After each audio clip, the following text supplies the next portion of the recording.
ये कहानी शुरू होती है एक वॉइस ओवर से, जिसमें ये बताया जाता है कि 1400 साल पहले सूर्य का एक टुकड़ा टूटकर जुड़ गए। स्पेस से ट्रेवल करता हुआ अर्थ पर आ गिरता है। और जब ये अर्थ पर गिरता है उस टाइम पर अर्थ पर मौजूद दिव्य संतों को ये बात पता चल जाती है और वो अपने स्पिरिचुअल पावर से उस जगह पर पहुंच जाते हैं जहां वो सन का टुकड़ा गिरा था।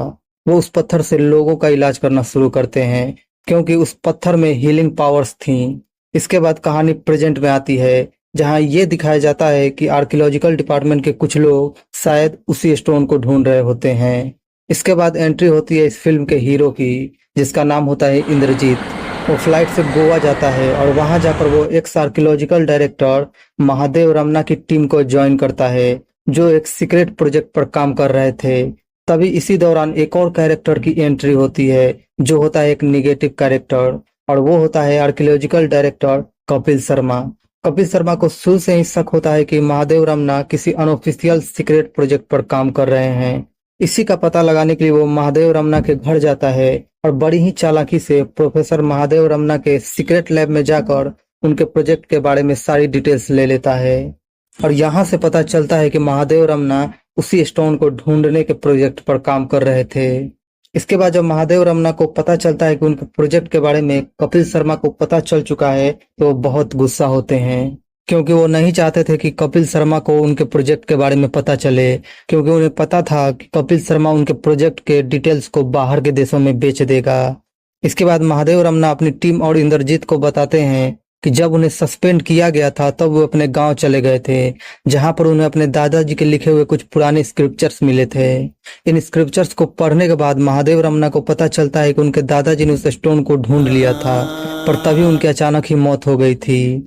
इसके बाद कहानी फिर प्रेजेंट में आती है और यहाँ पर महादेव रमना अपनी टीम को बताते हैं कि उन्हें पूरा यकीन है कि मरने से पहले उनके दादाजी ने उस स्टोन से रिलेटेड इन्फॉर्मेशन कहीं ना कहीं जरूर लिखी होगी, और उसी को ढूंढने में वो लग जाते हैं। इस पॉइंट पर इंद्रजीत अपनी चालाकी से महादेव रमना के दादाजी द्वारा उस स्टोन तक जाने के लिए बनाए गए मैप को ढूंढ लेता है, और वो मैप होता है महादेव रमना के दादा के कब्र में उनके गले में पहने एक लॉकेट के अंदर।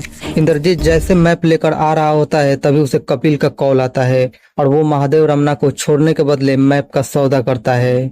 इंद्रजीत उस जगह पर पहुंचता है जहां कपिल शर्मा महादेव रमना को किडनैप करके रखा होता है। वो वहां पहुंचकर किसी तरह प्रोफेसर महादेव रमना को छुड़ा लेता है। इसके बाद प्रोफेसर महादेव रमना उस मैप को देखते हैं। इंद्रजीत उस मैप के पहेली को समझ नहीं पा रहा था, लेकिन प्रोफेसर महादेव रमना उस मैप को डिकोड कर लेते हैं और वो अपनी टीम के साथ उस जगह पर निकल जाते हैं जहां वो दिव्य स्टोन था, और वो जगह होता है हिमाचल प्रदेश का कांगकोंग एरिया। और यहाँ से शुरू होती है दिव्य स्टोन की तलाश। हिमाचल प्रदेश पहुंचने के बाद वो वहाँ के लोकल्स की मदद लेकर कांगकोंग एरिया की ओर निकलते हैं, लेकिन तभी उनका पीछा कर रहा होता है कपिल शर्मा।